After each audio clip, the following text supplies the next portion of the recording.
Thank you. Yeah. First of all, Coach, thank you for allowing me to interview you. Sure, my pleasure.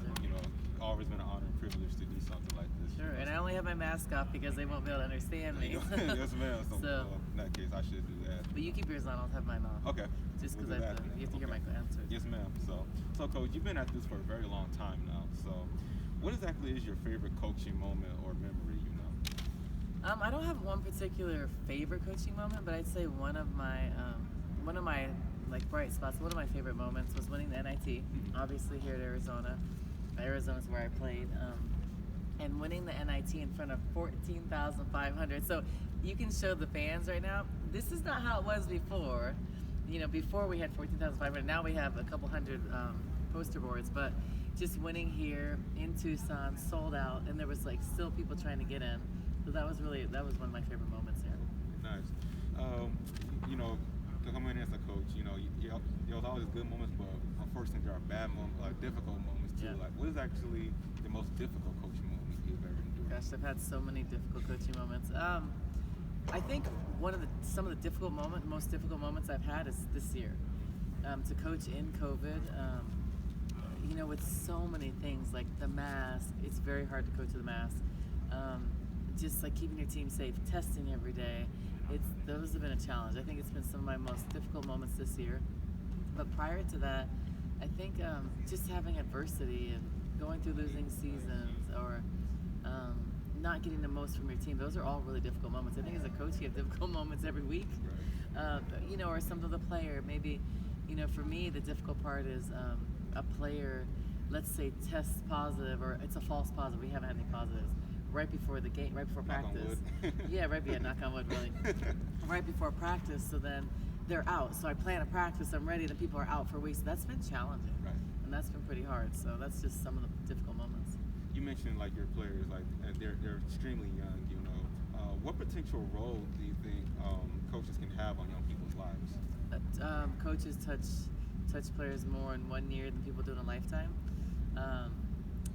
There's just so, like, a coach has tremendous roles in every aspect of life, teaching life lessons, teaching accountability, constructive criticism, how to be on time, how to be reliable.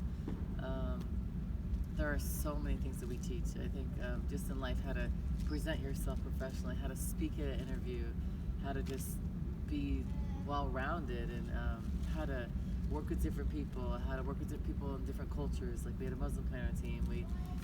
It's different. People have probably never played them. We have a perception of people from Turkey. It's different. Then we have a Turkish player. All those things. I think you'd learn all those things in sports. If I think of all my most important life lessons, they've all been through sports. I fell on my face. I've been cut. I've been hurt. All this adversity you learn from athletics. I don't think you learn it through other things. Right. In terms of like coaching, like I said before, you've been around this for quite some time now. And obviously coaching has changed over time. Yeah. What exactly do you think? How has coaching changed in your opinion? So since I played? Yes, ma'am. Coaching has changed in a lot of ways. I think when I was playing, our generation was very different. We were tough. We were like as a woman. So you're gonna talk about Title IX soon. As a woman, I grew up playing with men and playing with boys. So like I was tough. I couldn't cry because I wasn't gonna cry with all boys and I'm the only girl. So it's just different. This generation, they don't grow up playing with boys. They grow up playing AAU, and everybody gets a medal. They don't know how to handle any type of adversity. They're very entitled, this generation. If I would have called my parents growing up, and I would have said, I want to transfer, I want to leave schools, my parents would say, where are you going to go? I would have said back home. They would have said, no, you're not. Like, you're not living here. It wouldn't have been an option. It wouldn't have even been a thought. If I would have called my parents and said, my coach is awful, I'm not playing, my parents would have said, you're not good enough yet. They would have said, what are you doing to get better? Are you working every day? It's just a tough love. It's different parenting. Now we have the helicopter parents. We have parents that call me and ask about playing time and stuff. It's just all these things that I think are just softer. Players cannot handle any type of adversity. If they're not able to earn playing time, and maybe they don't deserve it, like you don't just get playing time for working hard. And I think that this generation feels like that's the case, and they don't understand. They don't have a sense of reality, and I think a lot of kids are going to struggle from this generation. There are some great things, but there are some tough things. I think they don't have tough minds at all. And with that comes like the relationship you have to build with your athletes. Which leads to this other question. What kind of relationship do you try to create with your athletes? I try to have a family environment. Um, I try to have a relationship there, but it's gonna be different. Some people are gonna love you, people are gonna hate you all the time. That's the way it is. But I try to have a relationship where they feel comfortable enough to talk to me. They don't have to tell me all their personal lives, but they should. If something's happening and they're struggling, they should be comfortable enough to tell me and say, "Hey, coach, this is what's going on." I think that's I have an open door policy. I feel like I create that environment, a family environment where they feel loved and they feel like I care about them as people more than basketball. That's what I want. That's how my program is, and so I hope they feel that way. And I want to have an impact on their lives. So they may hate stuff right now, but I want to in 4 years or 5 years or 10 years that they're saying, "Wow, coach, that bothered me, but thank you for doing that," because I did that to my coach. So I want to leave an imprint on their life and make them better people. You have different players, like different personalities. How exactly do you motivate different kinds of different personalities? It's challenging. I think you just have to teach them how to lead themselves. Right. Teach them what it looks like, what hard work looks like, what determination, what work ethic, what that looks like, and then you role model it. So I work hard. I role model what I do and try to be consistent. Like I try not to one day come in like this, next day be like this. I try to be consistent because I'm asking them to be consistent. So all those things are important. Being around this program for quite some time now, I understand you have team captains every year, and my question is, how do you choose team captains? Like, what roles do you see them playing in terms of like your team dynamics and the way what you expect from them? They're leaders. Team captains should not be something that everybody's like, "Oh, I want to be it." It should be a hard thing. It should be a stressful thing. It should be like, "Wow, I gotta do all these things myself to lead my team." It's not supposed to be easy. It's supposed to be hard. So I have who I think should be the captains, but this year what I do is I let them vote for a captain, but it's the same people I would have picked. And it's funny because you see who they want to follow and who leads them. So I think that's really interesting. That's why I let them vote. I don't let them be the only decision, but usually who the team votes on, I would vote on anyways. So I think that it's an important role. It's valuable. If you don't have leadership, you will not win. I mean, you won't be successful as a team. So Ari and Sam do a really good job, and the person I'm molding to take that next step is Kate, because Kate has the qualities to be a captain. You mentioned leadership right now, which leads me to my other question. I consider you to be a great leader. In order to be a great coach, you have to be a great leader. Describe your leadership style. Oh gosh, what's my leadership style? I'm transparent. I think I'm authentic. I think I'm fair, but everything's not gonna be perfect and fair when you're a coach. I think that I'm consistent. I think that I hope that, like, when I lead them, I hope that they want to follow. I hope I don't make someone like, you have to follow me. I hope they have, like, want to follow and do good. And I hope that I make them better women, like more secure and confident, because those are things I value, and I try to put them in situations to do. I try to lead them from my experience, like the things I've gone through. I don't want them to make the same mistake, or I know when they're doing it, I'm like, I did that in college too. But I try to be authentic and caring. I hope that they know that I care about them as people, because I do. I want them to be successful. It's not all about basketball and playing pro. It's about successful in life. You mentioned personalities from an athlete's point of view. From a coach point of view, like, in what ways does your personality impact the way you coach? Could it be a good thing, or could it be a bad thing? Yeah, it does impact the way I coach. I think that your team is a reflection of you. Right. And I hope that they're determined, blue collar, hardworking, have character, because that's how I am. Right. So I'm hoping, sometimes I see the team, I'm like, that doesn't look how I would look at all, but I hope that they see that. I hope people see that with my teams. Right. I mean, work hard, determined, driven, confident, tough. Like that's how I want my team to be. Going from let's talk about preparation for a second. As a coach, we find it very important, to prepare for practice, games, et cetera, et cetera.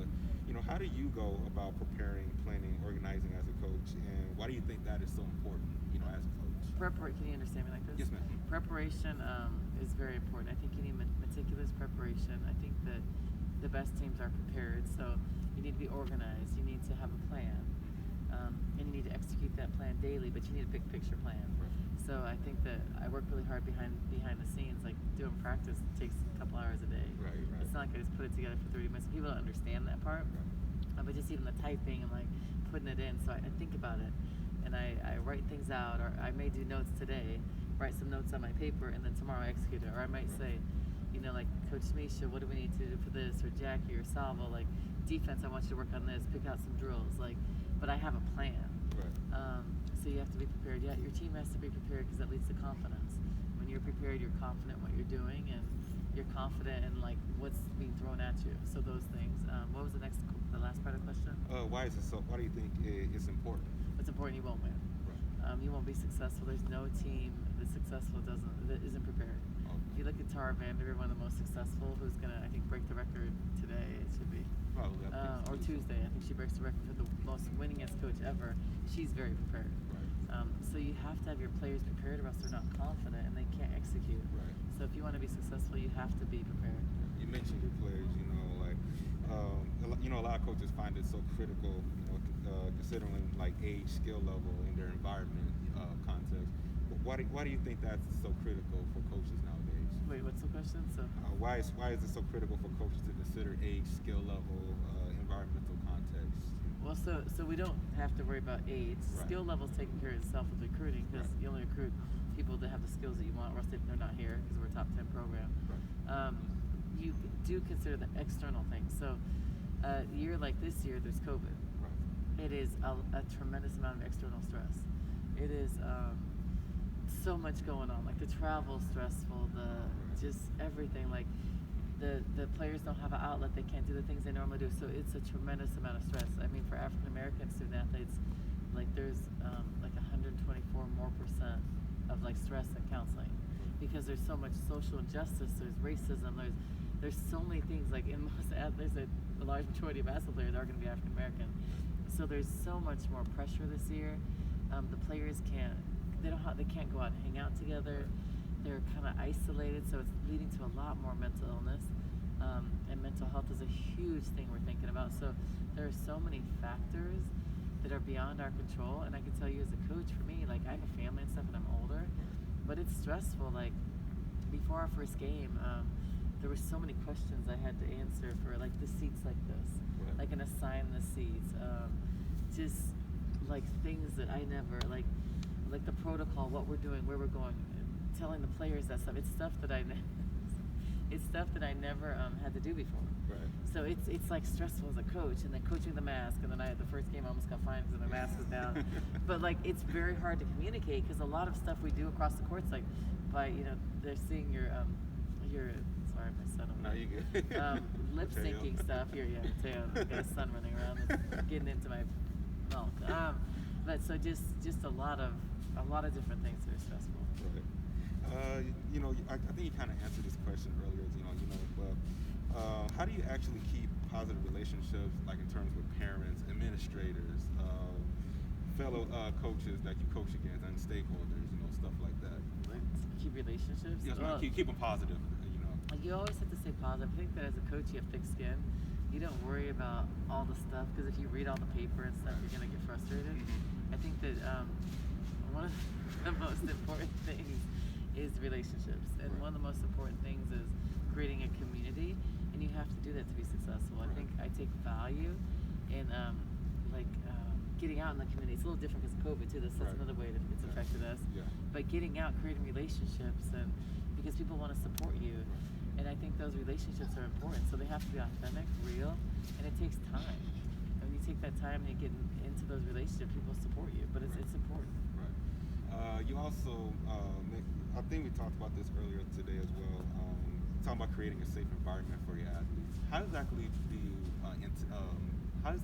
think you've done so far? I think I've done a really good job. I think this is a safe place, but we have to talk about it. You got to coach your kids. Like, what happens in the locker room stays in the locker room. If something happens, like the type of environment I have, which I really hope I have, and I think I do have it, that if you're one of my players, Marshall, and you go to a party, you may make a bad decision. Let's say you drank alcohol or something, which we don't want to, but you guys are college kids. I hope that I have the type of team and culture that where before you get in your car and drive drunk and you're stuck somewhere, maybe your teammates aren't available, I hope you're going to call me or one of the other coaches.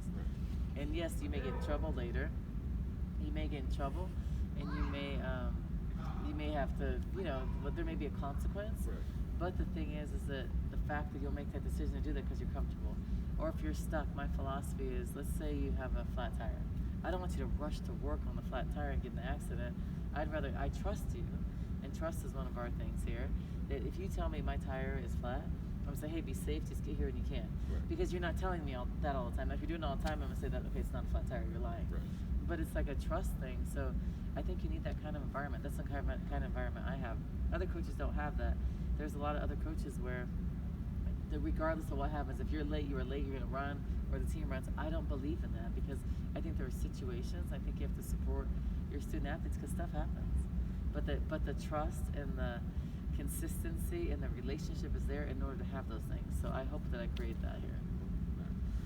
Let's talk about Title IX for a second. Okay. You know, it's very, it perhaps gave like a female athlete, you know, being a female athlete, both a former player and now a coach, you know, and coaching a female sport, basically. Why should coaches should be knowledgeable about Title IX? We have to be knowledgeable about Title IX because it created opportunities. Right. Without the sacrifice from women before, I wouldn't be here.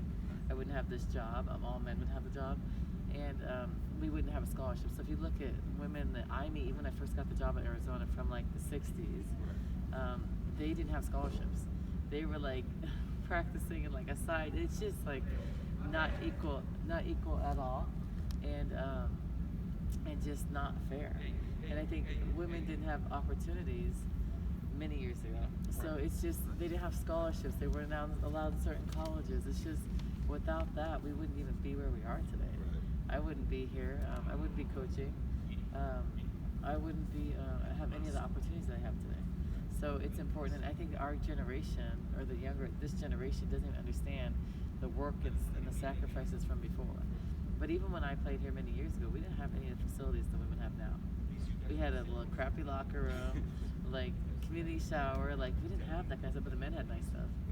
So, and that I wasn't even in front of it. So if you go 20 years back, I think like the women would be like, I think there was some situations where the women would be playing a game and like the men would have practice and like the game would end.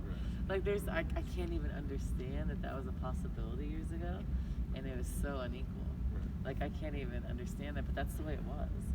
So I think that just understanding that this has created more of a level playing field. Now it's not even totally equal at all. If you look at the salaries and if you look at just the opportunities and facilities, but there also is facts. They do make more money, but I think it's not enforced in most schools. Why exactly do you think, or how exactly can coaches proactively minimize liabilities and risk in general? You know, coming from a coach. I mean, you can minimize liabilities and risk by doing your job the way you're supposed to do it. Like I don't take risks. I don't cheat. Cheating isn't worth my job or my career. And I think that what you have to understand is you've spent a lifetime building a reputation, and it takes one decision, it takes 1 second to ruin it. So like I'm not willing to do that for anybody. So you do things, you're ethical.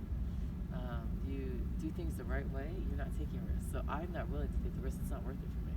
Like I'm just like starting my career. I've been a head coach for 5 years. This is my 5th year, I've done it 5 years, so almost 5 years. So I minimize my risk by making good decisions. Now there are risks. I think the risk with my job is I probably will never win enough games.